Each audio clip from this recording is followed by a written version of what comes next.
Reflection on number 17, the roller coaster. And we start picking up on a pattern.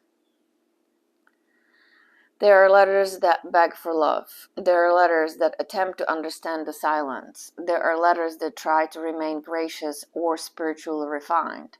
And then there's this one. This is the letter that says, fuck that. This is the letter where the mask is ripped off, the filters are gone, and the nervous system takes the pen. There is no tidy arc here, no redemptive bow. The truth is that sometimes heartbreak doesn't look like poetry or wisdom. It looks like rage, collapse, and wanting to die before the next wave hits. Letter number 17 is that moment. The emotional and somatic system overwhelmed, flailing, screaming, then still, not healed, not stronger, just broken wide open, unsure if anything inside can be salvaged. And still, it is being witnessed. And that witnessing is the beginning of something sacred, even if she can't see it yet. This letter contains one of the most violent emotional swings in the series, an arc so steep it nearly breaks the frame. What begins as a declaration of rage and rebellion quickly gives way to complete collapse. The writer offers no pretense of grace here. This is raw, feral survival. The nervous system is front and center, no longer just a metaphor but an active battlefield. There's no illusion of distance, no protective layering of reflection. The page is the scream. What makes this entry distinct is how clearly it maps the full body impacts of trauma, not just heartbreak, but a psychic rupture that ignites every system. The fire of indignation, new fun loots, the raging crazy bitch, is a shield, but only for a moment. The second half strips it all bare. The free state, the adrenaline, the emotional dissociation, it's all laid out in language that refuses to sanitize.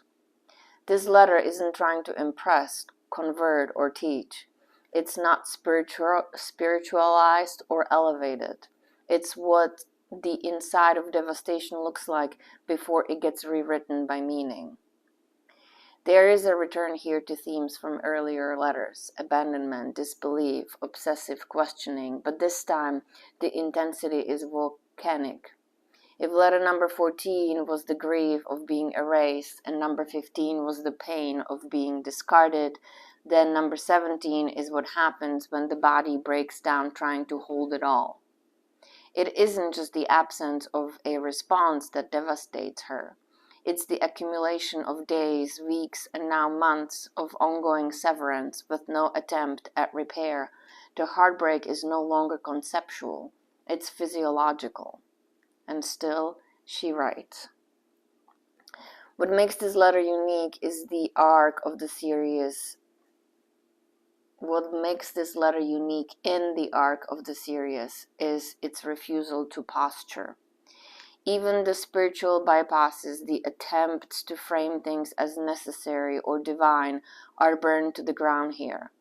We are dropped into the violent swing between full body rage and full system collapse. She goes from war paint to fetal position in a matter of lines.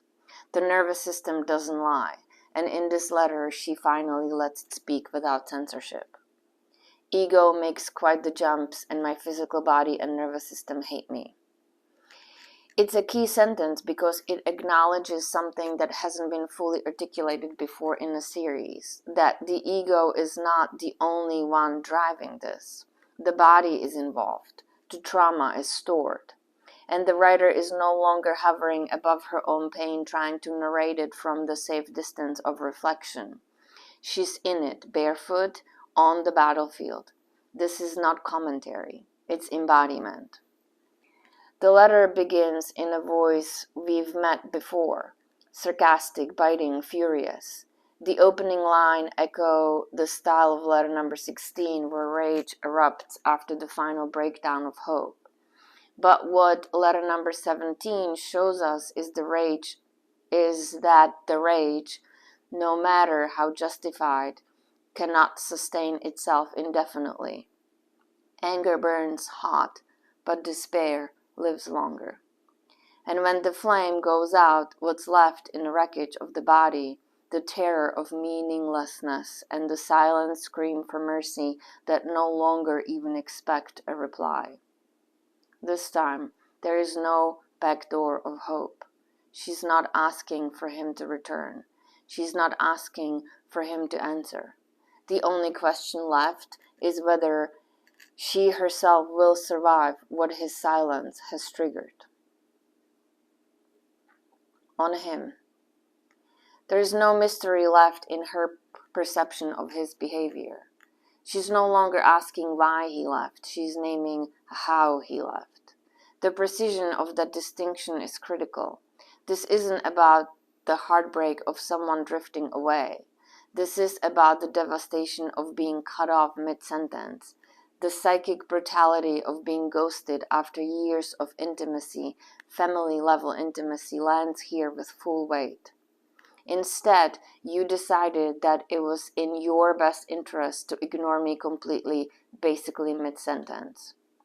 That sentence is a gut punch, not because it's shocking, but because it's finally unfiltered. He didn't just leave. He silenced. He erased. And then he appeared to continue on with life, surrounded by traces of her and her child, as if none of it ever mattered.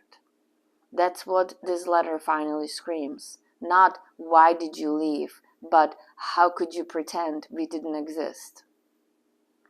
She even entertains the possibility that he's happy now, content, problem-free.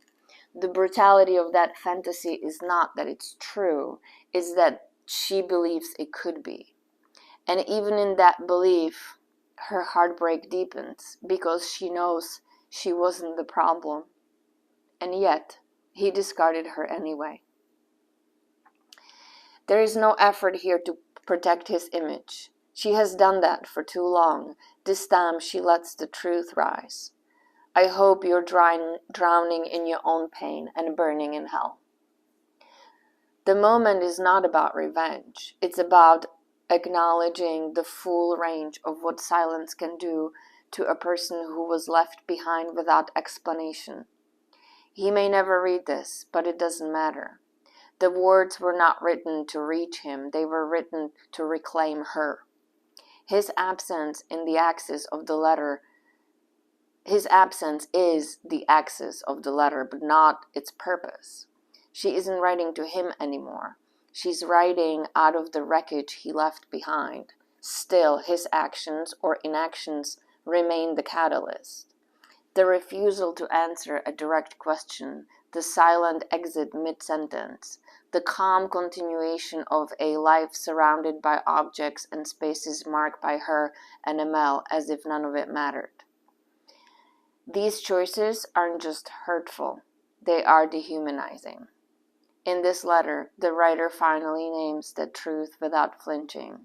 There is no attempt to see his side, no effort to protect his image. It is the first time she allows herself to admit this was not just painful, it was wrong. On the body. The true protagonist of this letter is not the mind or even the heart, it is the nervous system. She names it repeatedly, the adrenaline, the fear freeze, the frozen state 5 weeks after the parking lot incident. And most devastatingly, the unspoken understanding that this trauma is not just about him. It is awakening childhood pain that was never felt, never processed. This is one of the most significant moments in the arc so far. For the first time, she's not only naming the wound, she's recognizing that the rupture has opened a vault far deeper than the current heartbreak. She's bleeding out lifetimes of unprocessed grief. And yet, she's doing it alone, or rather, with only her dogs. The line, well, with dogs, just me and the dogs, is perhaps one of the most tender, most devastating lines in the entire series, because it speaks to the cosmic abandonment. The fact that the only souls who stayed, who witnessed, who regulated her with their presence were not human, and yet it is not nothing. Between the lines, there is also the quiet echo of a boy who keeps her tethered to life, even when she's begging not to stay. Even in the solitude, there is one presence that lingers behind the scream, Amel. He's not always there, not in every room, not in every collapse, but he exists within every beat of her survival. His name may not be written into every letter, but he is inscribed into the reason she hasn't left. And perhaps in some mysterious way, the dogs know that too, that they're holding not just her, but the mother in her who must keep breathing for him. On the image. The image chosen is uncanny in its resonance, a blur of movements, of light, streaks, and color, completely disoriented, no center of gravity, no horizon, no anchor. It's not even clear what it is, and that is exactly what makes it perfect. This is what trauma feels like inside the body. This is what being broken open without consent looks like. The photograph becomes a mirror of the letter's structure, disorganized, chaotic, beautiful in its lack of control, and most strikingly, it was taken without conscious intention, just like the letter was written without artifice. The image is the energetic signature of collapse captured in light. Closing. Letter number 17 doesn't offer resolution. It doesn't want to. This is the part of the healing journey that is often hidden, the part where the body still thinks the war is happening, where the mind is both witness and prisoner, and the only truth available is this hurts. But by naming it without dressing it up or taming it, the writer does what silence never could. She validates her own reality. This is not the empowered return.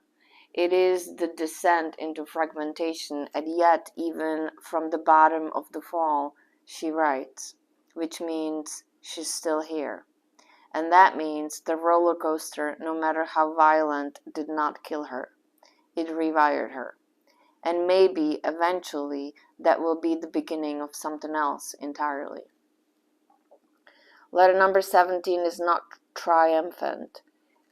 It doesn't end with a vow to rise or a prayer for peace. It ends mid-collapse with adrenaline still pumping and hope nowhere in sight. And yet, it is one of the most powerful entries in the series. Why? Because it names what others hide. It shows the part of grief that doesn't get posted. The part where you want to die and don't even have the energy to cry. The part where your entire system is hijacked by a rupture you did not choose, and there's no clarity on when or if you will return. This is not the healed version of her story, it's the hemorrhage. But it's real. And because it's real, it holds medicine for others in the midst of their own roller coaster. She didn't write this letter to be read. She wrote it to survive. And that alone makes it holy.